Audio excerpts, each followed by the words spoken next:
Well, let's go back to the story I tried to bring you earlier on. We keep hearing that there's a housing crisis in the state. Why is Australia's construction productivity so weak? James Brooks is at CEDA. He's an economist with the Committee for Economic Development of Australia. James Brooks, we need more homes more than ever right now. So why, with advancements in technology, why are we going slower at building homes? Good morning, Steve. That is the question.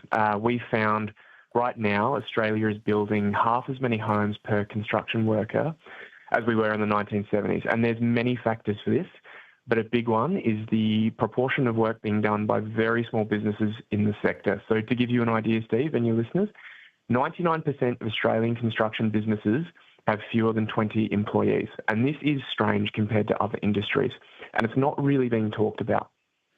The reason is they're building my home. I want someone I can deal with that knows my needs. Well, there's very good benefits to that as well. But unfortunately, when people work in smaller businesses, typically we're better when we work with lots of other people.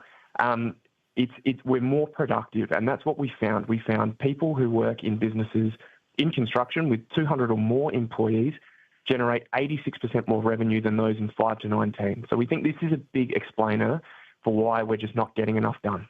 Well, then why are our big construction companies collapsing?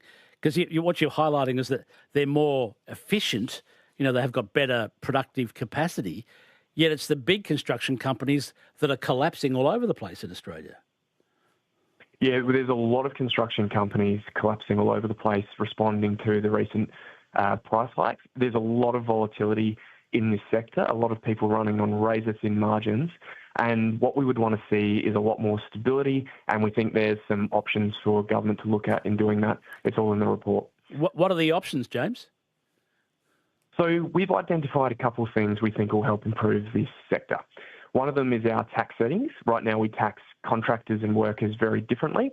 We've also identified our really complex and decentralised planning regulations as one of the reasons that firms are staying small across the country.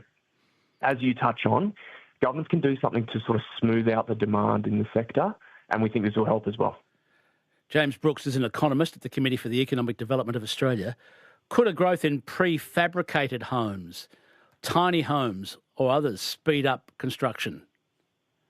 Absolutely. Prefab is getting its moment in the sun. It deserves it. There is a lot of evidence that this would help. We didn't add to it in our report because we think it's out there.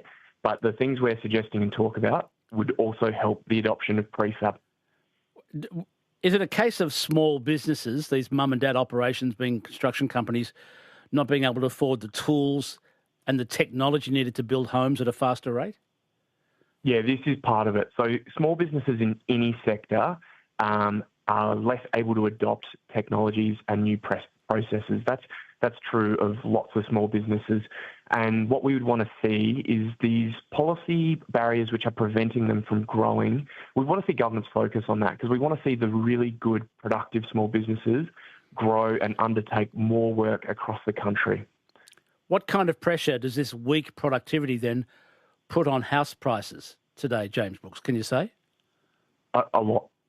It's simply, if it's taking more workers to build new homes, it means the industry can't meet our demand for housing, and the measures we're calling for would help to fix this. So just to illustrate, like if Australian construction firms were of a similar size to manufacturing that is in Australia, this would be the equivalent of having 150,000 extra construction workers. So that would clearly make a big difference when we're not meeting our housing targets. James, thanks for your time. Thank you, Steve. James Brooks, economist at the Committee for the Economic Development of Australia, known as CEDA.